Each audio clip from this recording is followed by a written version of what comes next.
Lord Elrond Half-elven, a monumental figure of Middle-earth history. His life was long and epic, and his presence was felt in all the ages of the world. Join me as we take a look at the life of one of Professor Tolkien's most integral characters of any race, and let us appreciate the wisdom and strength this legendary elf brought to the secondary world we all know and love. Elrond was born towards the end of the First Age of Middle-earth in the year 532. His father was the legendary half-elf Eärendil the Mariner, and his mother the elven maiden Elwing of Doriath. When Elrond was 6 years old, the horrific battle known as the Third Kinslaying of the Elves occurred, when the sons of Feanor entered the region of the Havens of Sirion and slaughtered their own kind due to their oath to reclaim the lost Silmarils at all costs. Elrond's mother, Elwing, bore a Silmaril, and before the sons of Feanor were able to capture her, she threw herself into the sea, holding the Silmaril. Because of her great courage and desire to keep the Silmaril away from the corrupted elves, Ulmo, Lord of the Seas, raised Elwing from the waters. The young Elrond and Elros were captured by the sons of Feanor. One of Feanor's sons, Maglor, raised them. After the cataclysmic finale to the First Age, the War of Wrath, and the evil Lord Morgoth was defeated, Elrond chose to live his life as an elf, a gift given to him by the Valar because of his half-elven heritage from both sides of his family. His brother Elros chose to be a man and sailed to Numenor, where he became the first king of that legendary realm. As the Second Age began, Elrond made his home in Lindon, the elven domain ruled by King Gil-galad. There he became a gifted healer, a skill he would be known for in ages to come. One of Morgoth's lieutenants, Sauron, was lurking in the shadows of Middle-earth, and he assumed a beautiful form, calling himself Anatar. He attempted to infiltrate Lindon and ensnare the powerful elves there, but the elven lords did not grant him entrance to their realm. Sauron found a warmer welcome by the elves of Eregion, where Celebrimbor and Anatar forged rings of power. Sauron then returned to Mordor, where he was building his dark tower, the Barad-dûr, and in the fire of Mount Doom, he crafted a master ring to control the others that had been made in Eregion, one ring to rule them all.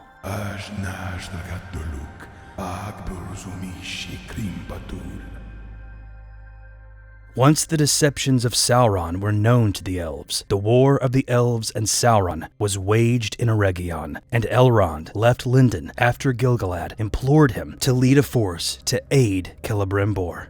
Elrond's Lindon warriors arrived too late and were outnumbered by Sauron's army, which had destroyed Eregion.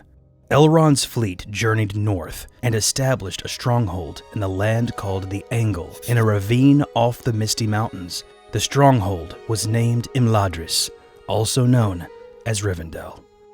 Survivors of Eregion made their way to Rivendell, where Sauron eventually trapped the elves. Rivendell was besieged until a Númenórean fleet arrived in Middle-earth and joined the forces of Gil-galad to drive Sauron out of Eriador. After the war with Sauron, Rivendell became an official elven refuge, and Elrond its lord. Because of his valiant strength and leadership during the war with Sauron, Gil-galad gave the elven ring Vilya, the blue ring of air, to Elrond, who wore the ring the remainder of his days in Middle-earth. After Sauron returned to Middle-earth after the sinking of Númenor, Elrond was present at the War of the Last Alliance. Once Sauron was defeated, and Isildur took the Dark Lord's Ring of Power, Círdan the Shipwright, along with Elrond, implored Isildur to take the ring and cast it into the fires of Mount Doom. As fate would have it, Isildur refused and kept the ring, which prolonged the life of Sauron into the Third Age. A century later, Elrond married the daughter of Galadriel, Celebrian, and the pair had twin sons, Elladan and Elrohir. In 241 of the Third Age, Elrond's daughter Arwen was born. As the North Kingdom of Arnor waned, Elrond looked after the Dunedain of the North for centuries. When the Astari entered Middle-earth, Elrond befriended Gandalf and became part of the White Council. When the young chieftain of the Dunedain, Aragorn, was a boy, he went to live in Rivendell until he came of age. And once he was old enough, Aragorn learned of his true heritage from Elrond. Elrond gave Aragorn the Númenórean heirlooms, the Ring of Barahir, and the Shards of Narsil. In the years leading up to the War of the Ring, Elrond gave shelter to Thorin and company on their way to take back Erebor from Smaug. He told the group of the ancient lore of the swords they had found in the Troll Horde, such as Glamdring, Orcrist, and Sting, the great elven blades of Gondolin. Elrond also provided useful information to the dwarves by reading the moon runes inscribed on the map of Thror that could be read with the Midsummer Eve's moonlight. 60 years after the reclaiming of the Lonely Mountain by the dwarves, darkness was growing in the lands of Middle-earth, and Gandalf sent Frodo on a journey to Rivendell, where the fate of the ring would be decided. Elrond's mastery of healing was shown when he brought Frodo back from the Wraith World once the Hobbit was safely in Rivendell after his attack by the Witch King on Weathertop.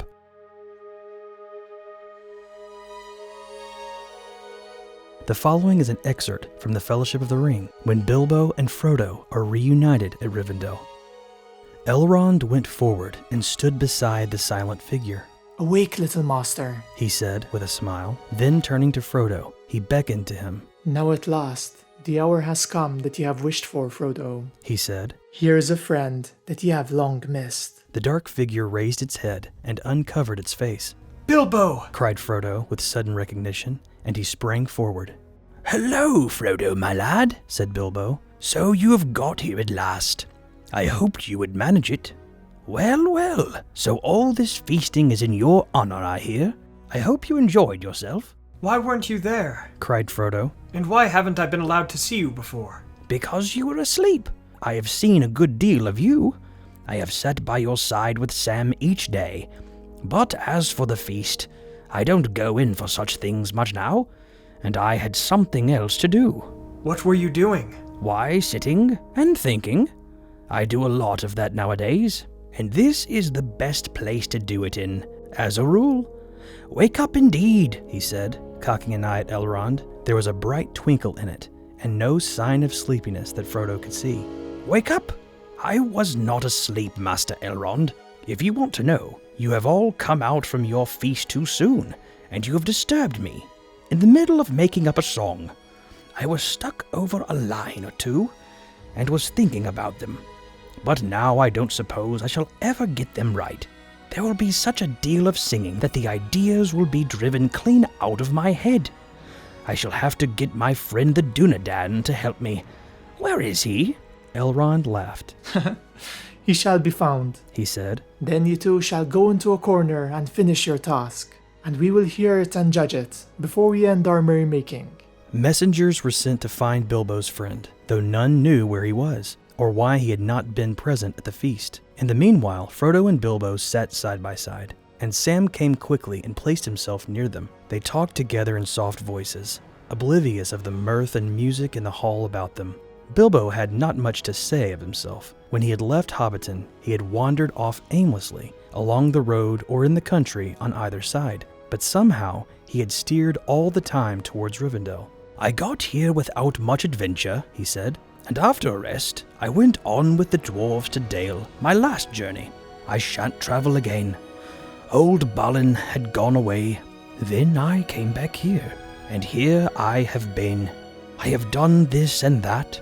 I have written some more of my book, and of course, I make up a few songs. They sing them occasionally, just to please me, I think, for of course they aren't really good enough for Rivendell, and I listen and I think. Time doesn't seem to pass here. It just is a remarkable place altogether." At the Council of Elrond, it was decided by those present to take the ring back to its place of origin and have it destroyed in Mount Doom. The Fellowship of the Ring was formed, and the 9 companions set out from Rivendell for Mordor. As the War of the Ring began, Elrond sent his sons to fight alongside Aragorn. Elrohir told Aragorn of Elrond's advice to take the paths of the dead, to recruit them for the clash in Gondor. Once the war was over, Aragorn indeed became king, and Elrond gave his daughter away, for Arwen had the gift of the half-elven, like her father, and she chose to live a mortal life and marry her love, Elisar. With the passing of Sauron, the time of the elves was coming to a close. Elrond left his home of Imladris, making his way to the Grey Havens, and after many millennia, finally left the shores of Middle-earth, sailing for Valinor, along with the other ring-bearers. Lord Elrond is the man, or the elf, as it were. I've always enjoyed the imposing figure of Elrond, and his story is one of the most epic ones in Middle-earth history. So friends, leave me a comment letting me know what you love most about Elrond. Thank you to Yoyston from Men of the West for voicing Frodo, and Geekzone for voicing Elrond. Check out their channels if you haven't. Take care, friends. This has been your pal, the Memory Troll. Cheers.